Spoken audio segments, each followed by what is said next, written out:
چترال کی مخصوص آب و ہوا کی وجہ سے یہاں پیدا ہونے والا ہر سبزی اور پھل نہایت لذیذ ہوتا ہے، مگر چترال کی چیری کی بات کچھ اور ہے۔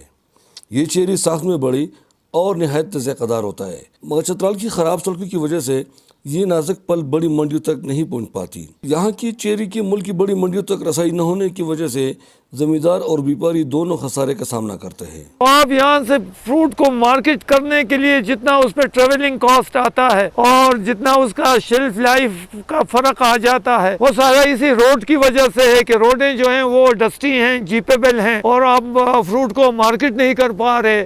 چترال میں اس کا ریٹ ہے 150 روپے، 200 روپے، 250 روپے کلو بکتا ہے، اور وہاں اسلام آباد میں بکتا ہے 600، 650۔ چیری کی درختوں میں مختلف بیماریاں لگنے کی وجہ سے بھی زمیندار فائدے کی بجائے نقصان اٹھاتے ہیں۔ اور یہ جو چیری ہے یہ نازک پھل ہے اور اس میں انسیکٹس بھی لگ چکے ہیں۔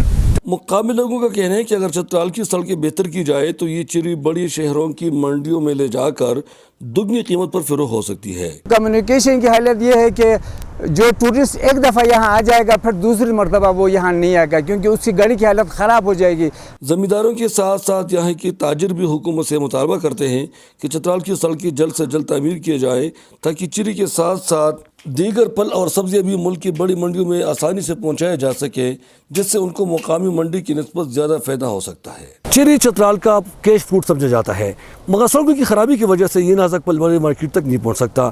یہی وجہ ہے کہ زمینداروں کو بھی اور تاجروں کو بھی نقصان کا سامنا کرنا پڑتا ہے۔ مقامی لوگ مطالبہ کرتے ہیں کہ چترال کی سڑکوں کو بہتر کیا جائے تاکہ ان کی زندگیوں میں آسانی آ سکے اور یہ پھل بھی بڑی مارکیٹ تک پہنچ سکے۔